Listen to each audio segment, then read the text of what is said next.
Hello दोस्तों, मैं हूं आशीष भोरे और आप देख रहे हैं आपका अपना यूट्यूब चैनल आशीष भोरे स्पोर्ट्स। और आपका एक बार फिर से स्वागत है। तो आज हम बात करेंगे कल हुए मुकाबले के बारे में जो खेला गया साउथ अफ्रीका और इंडिया के बीच में।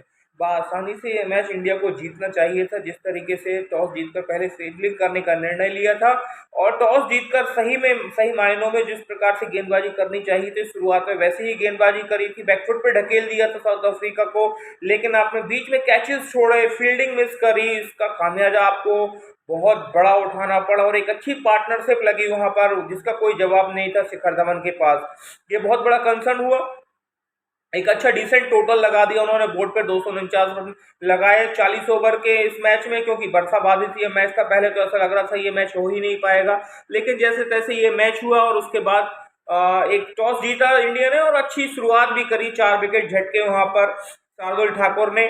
उसके बाद स्पिनर्स ने भी अच्छी गेंदबाजी करी, लेकिन फील्डिंग आपने मिस जो करी है उसका आपको नुकसान उठाना पड़ा। एक अच्छी पार्टनरशिप लगाई वहां पर डेविड मिलर 75 नॉट आउट और हेनरी क्लासन 74 नॉट आउट ने, और एक डिसेंट स्कोर बनाया। 249 रन का टारगेट टांग दिया उन्होंने टोटल बोर्ड पर। शुरुआत अच्छी चाहिए थी इंडिया को यहाँ पर, लेकिन पहले ही ओवर में अपना प्रारंभिक बल्लेबाज शुभमन गिल के रूप में खो दिया उन्होंने। बहुत बड़ा झटका था। शुभमन गिल अच्छे फॉर्म में चल रहे थे, पिछले वनडे सीरीज में भी उन्होंने अच्छे रन बनाए थे, लेकिन पूरा दारोमदार आ गया था शिखर धवन के ऊपर कंधों पर। लेकिन शिखर धवन भी इस मौके पर फेल हुए वहां पर, और 2019 के बाद से अभी तक उनके बल्ले से कोई भी सैकड़ा बल्ला देखने को नहीं मिला है। डेब्यूटेंट ऋतुराज गायकवाड़ की बात करेंगे। उन्होंने इतनी ज्यादा गेंदें कंज्यूम कर ली थी कि वो खुद का प्रेशर भी नहीं ढो पाए और एक गलत शॉट खेलकर आउट हो गए वहां पर। इसी के चलते सामने वाले एंड पर आपके ईशान किशन स्ट्रगल कर रहे थे। इतनी गेंद ज्यादा टर्न कर रही थी कि ना तो उनसे आगे जाते बन रहा था, ना पीछे पीछे जाते बन रहा था, ना अपनी जगह पर खड़े खड़े खेल रहे थे वहां पर, और बहुत ज्यादा गेंदें कंज्यूम कर गए। तो बहुत ज्यादा प्रेशर पड़ा दोनों ही बल्लेबाजों के ऊपर और इस प्रेशर को वो झेल नहीं पाए और अपना विकेट गंवाकर ये कीमत उन्हें चुकानी पड़ी। यहाँ पर आए श्रेयस अय्यर और संजू सैमसन। उन्होंने बताया कि इस विकेट पर कैसे बल्लेबाजी करी जाती है। एक अच्छी पार्टनरशिप लगाई दोनों ही बल्लेबाजों ने, एक अर्धशतक जमाया श्रेयस अय्यर ने। उन्होंने बताया कि मुश्किल परिस्थितियों में और मुश्किल विकेट पर कैसे बल्लेबाजी करी जाती है। चहलकदमी करके उन्होंने आगे भी शॉट खेले, पीछे भी शॉट खेले और गेंदबाज को सेटल नहीं होने दिया। लेकिन वहीं दूसरी तरफ जो आपके टॉप ऑर्डर बल्लेबाज थे काफी ज्यादा स्ट्रगल कर रहे थे। वहीं पेस की बात करी जाए, चाहे आपके स्पिनर्स आपको फिटो गेंद वो टर्न करा रहे थे जिसमें आपका पास कोई उसकी काट नहीं था, आप एक रन भी नहीं ले पा रहे थे। वहां पे बहुत ज्यादा गेंदें आपने डॉट करके वो अपने ऊपर प्रेशर बढ़ा लिया था। इस बीच एक पारी निकली यहाँ पर संजू सैमसन के बीच में, नाबाद 86 रन उन्होंने बनाए। अंतिम ओवर तक मैच को खींच कर ले गए, लेकिन किसी भी बल्लेबाज को उनका साथ नहीं मिला। हल्के हाथ वहां पर शार्दुल ठाकुर ने जरूर दिखाए। 33 रन की उन्होंने शानदार पारी खेली। अगर अंत तक वो रहते तो निश्चित रूप से ये मैच इंडिया जीत सकता था, क्योंकि एक एंड से जब उनको लास्ट ओवर में 30 रनों की आवश्यकता थी, जब लगातार विकेट से अगले सामने वाले एंड से विकेट गिर रहे थे, अगर वहां पर शार्दुल ठाकुर थोड़ी देर और टेक कर खेलते तो वहां पर निश्चित रूप से अगर एक ओवर में 15 या 16 रन चाहिए रहते तो वो टारगेट कर सकते थे, और उन्होंने किया भी वैसा ही। संजू सैमसन एक लाजवाब पारी खेली, लेकिन आज वो थोड़े से अलग ही डिफेंसिव मोड में नजर आए थे। बिल्कुल मैच को लास्ट तक लेकर चले गए। एक अच्छी इनिंग कही जा सकती है नो डाउट, पर गेंदें उन्होंने भी शुरुआत में बहुत ज्यादा ली थी। अच्छी इनिंग खेली है।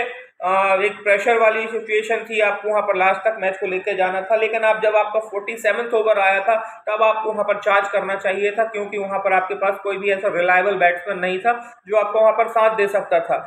इस मौके पर थोड़े से संजू सैमसन वहां पर फेल हुए दिखे हैं, लेकिन एक अच्छी इनिंग खेली। उन्होंने अपने ऊपर ही पूरा कॉन्फिडेंस रखा। उन्होंने सोचा था कि अगर मुझे 20-22 रन भी मिलेंगे तो मैं ये बना लूंगा, लेकिन सेकंड विकेट पर विकेट गिरते चले गए, जिसका उनको बहुत ज्यादा नुकसान उठाना पड़ा।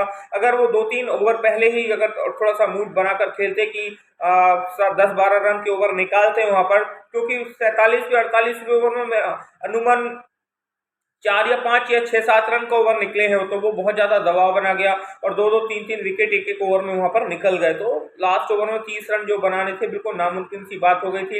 एक एंड से तबरेज शमसी जरूर बॉलिंग कर रहे थे। एक उम्मीद लगी थी, जब पहली गेंद पे छक्का लग गया था, दूसरी गेंद पे चौका लग गया था, तीसरी गेंद पर भी चौका लगा था। अंतिम 3 गेंदों पर 15 रन की आवश्यकता थी, लेकिन मालूम है कि लगातार आप हिट नहीं कर सकते हैं, कहीं ना कहीं गेंद मिस होती। एक अच्छी इनिंग थी संजू सैमसन की, वहां पर हल्का सा मिस कैलकुलेशन हुए। अगर थोड़ा सा तेज खेलते हैं वहां पर, तो निश्चित रूप से ये मैच इंडिया की झोली में जा सकता था।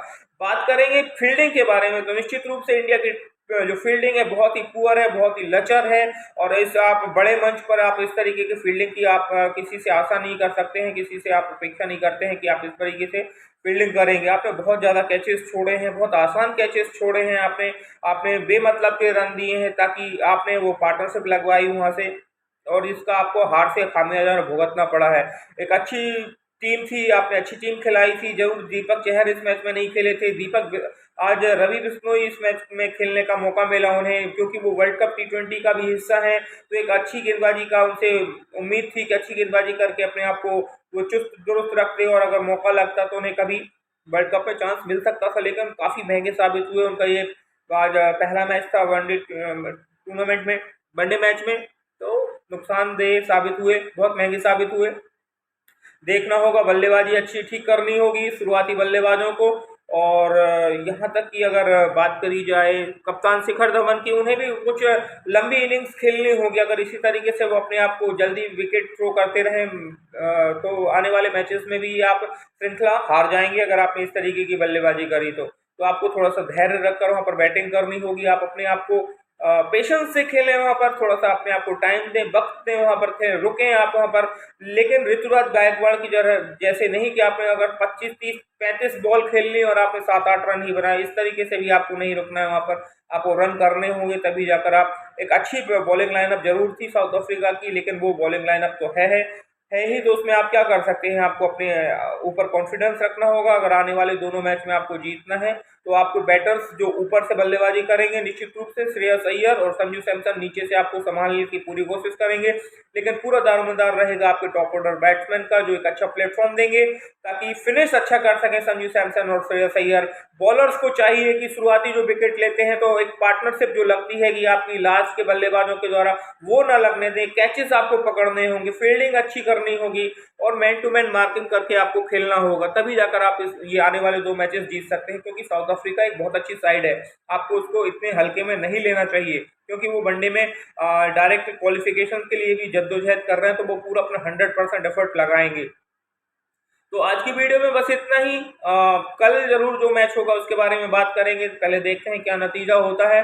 और आज की वीडियो में इतना ही। प्लीज़ सब्सक्राइब करिए और चैनल को थोड़ा सा ग्रो करने में मेरी मदद करिए। बहुत बहुत धन्यवाद। आशीष बोरे स्पोर्ट्स को आपका बहुत बहुत धन्यवाद।